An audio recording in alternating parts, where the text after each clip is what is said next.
aspiración interior, está el tema de a dónde quiero llegar, qué quiero ser de mí, qué quiero llegar a ser, etc.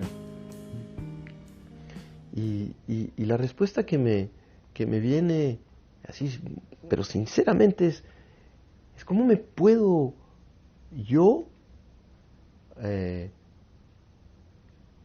imaginar lo que yo voy a hacer.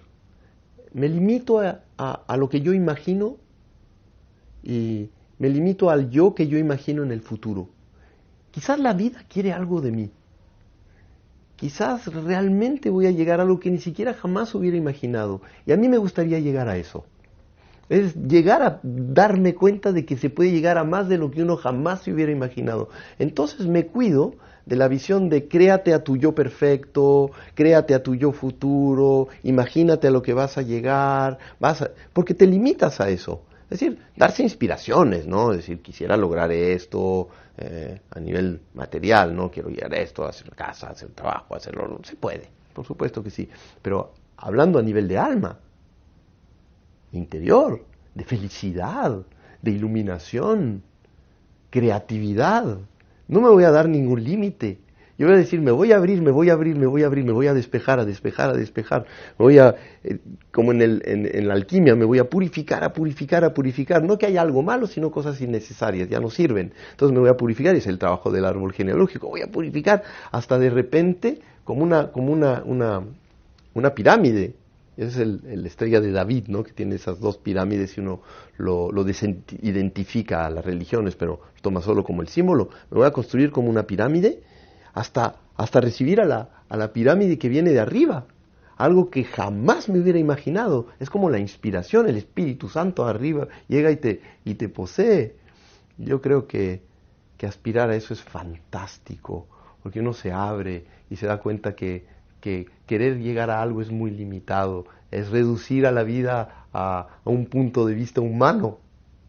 Y yo pienso que la vida es humana, pero más que humana.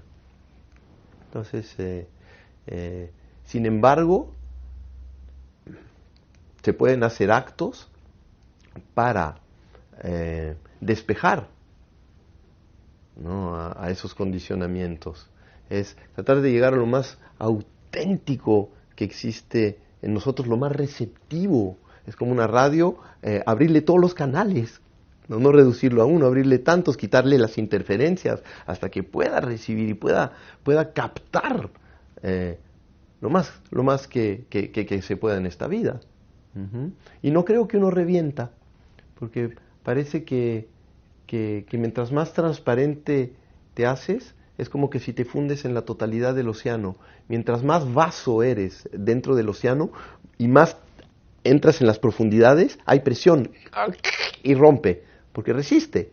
Pero si tú te transparentas y te conviertes en una esponja y entras en la profundidad del océano, el océano te atraviesa y te conviertes en todo el océano. Ya no hay presión, porque te conviertes en el todo.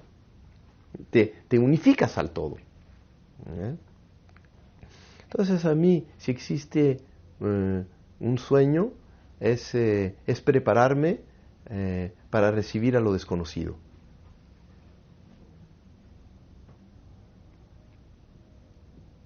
Eso. Entonces, ahora, en la psicomagia he hecho muchos actos. Es decir, que como viví el desprecio de mí mismo cuando era niño, no voy a contar mi historia. Si las personas lo quieren leer, pueden leer El collar del tigre, que es como una especie de autobiografía, donde cuento, ¿no? Cómo aparece el conflicto de autoestima, la baja autoestima, y cómo se inscribe en el corazón como una dimensión que te identifica, ¿no? La autoestima, lo que decíamos con las heridas, ¿no? Me identifico a las heridas que producen esas dos emociones que en el fondo son la ecuación de la baja autoestima, ¿no? La rabia constante y la ansia constante de personas con muy baja autoestima, porque una persona muy ansiosa tiene la autoestima muy baja, ¿no? Y con mucha rabia, pues también, si te pega, es que pues hay algo que no está funcionando a nivel emocional, como la droga de la baja autoestima.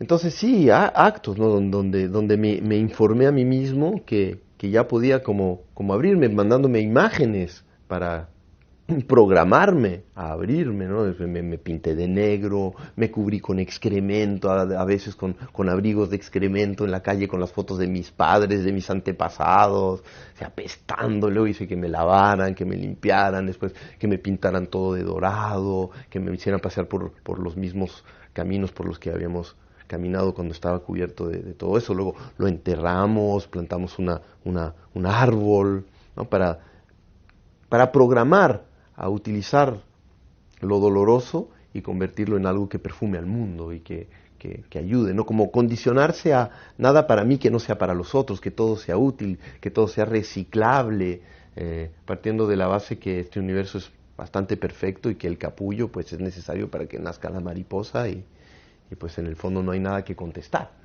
sino ver cómo voy a hacerle con lo que hay y entender el porqué de hasta dónde puedo, ¿no? De las cosas para procesarme mejor, ¿no?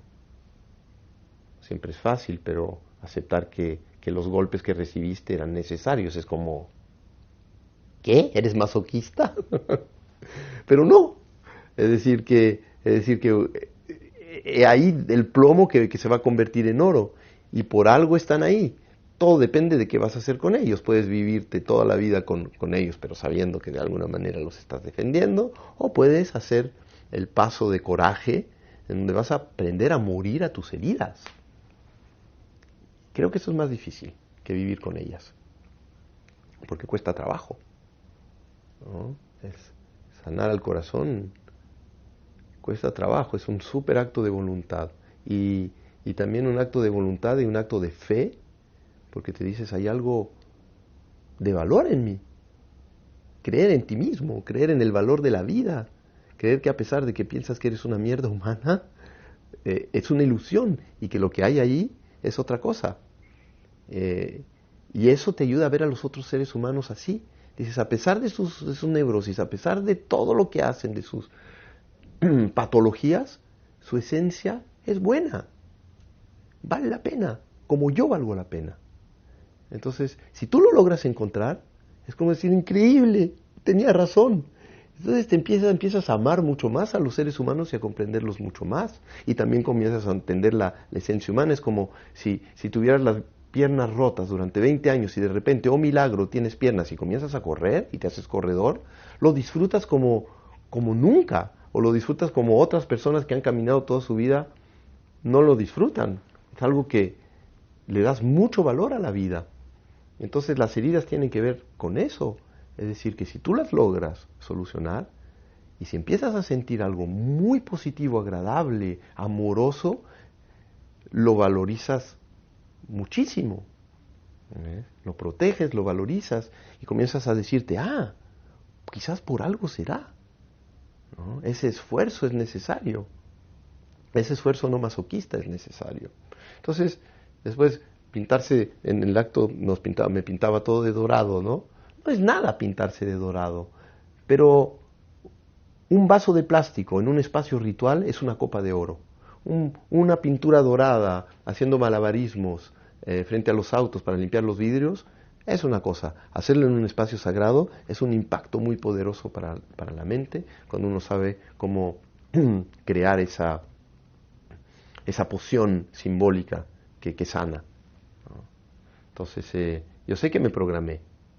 Yo me programé, hice muchos actos donde me pinté de dorado, donde me bañé de rosas, donde me bañé con miel, donde me bañaron, mi madre me bañó con leche, donde me dieron tantas cosas. Entonces fui preparando, es como poner gotas de tinta en un vaso de agua y hacer que esa agua vaya llegando, uno no sabe a dónde. Porque un acto de psicomagia toca la memoria arcaica del ser.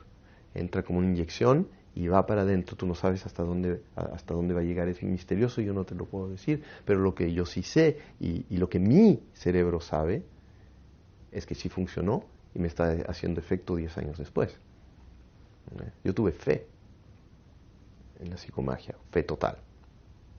Nunca dudé, porque la empecé a experimentar y vi los cambios que iban sucediendo, pero lo fui practicando.